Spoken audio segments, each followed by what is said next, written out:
Je m'appelle Julienne Lusenge, je suis la directrice de fonds pour les femmes congolaises.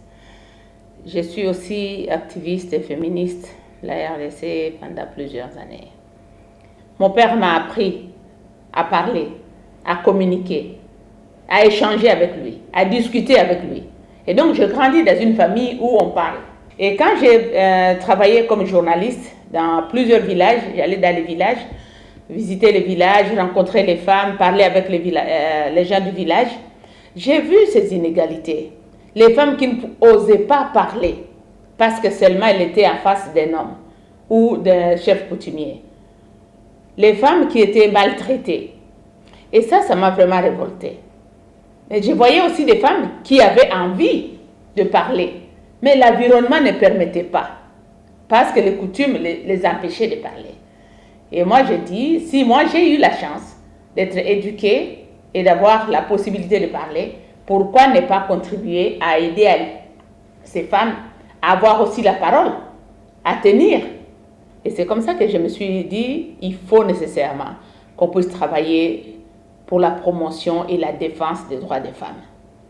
Le père avait 16 ans, la mère à peine 15 ans, dont leur premier enfant, âgé de 2 ans, a été violé par des grandes personnes, des adultes.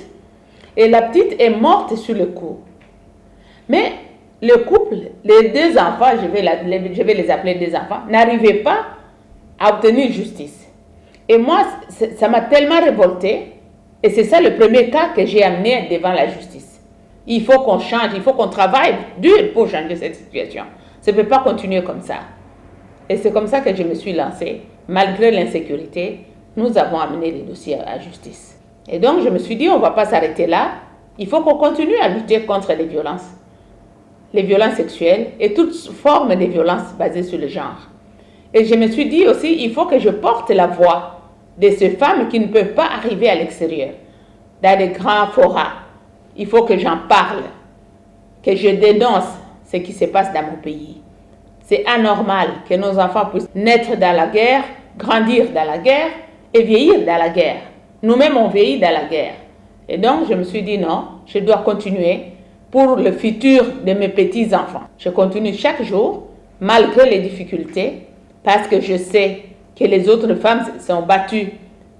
Elles ont travaillé fort pour arriver à jouir aujourd'hui de leurs droits. Et je vous remercie pour soutenir ces efforts.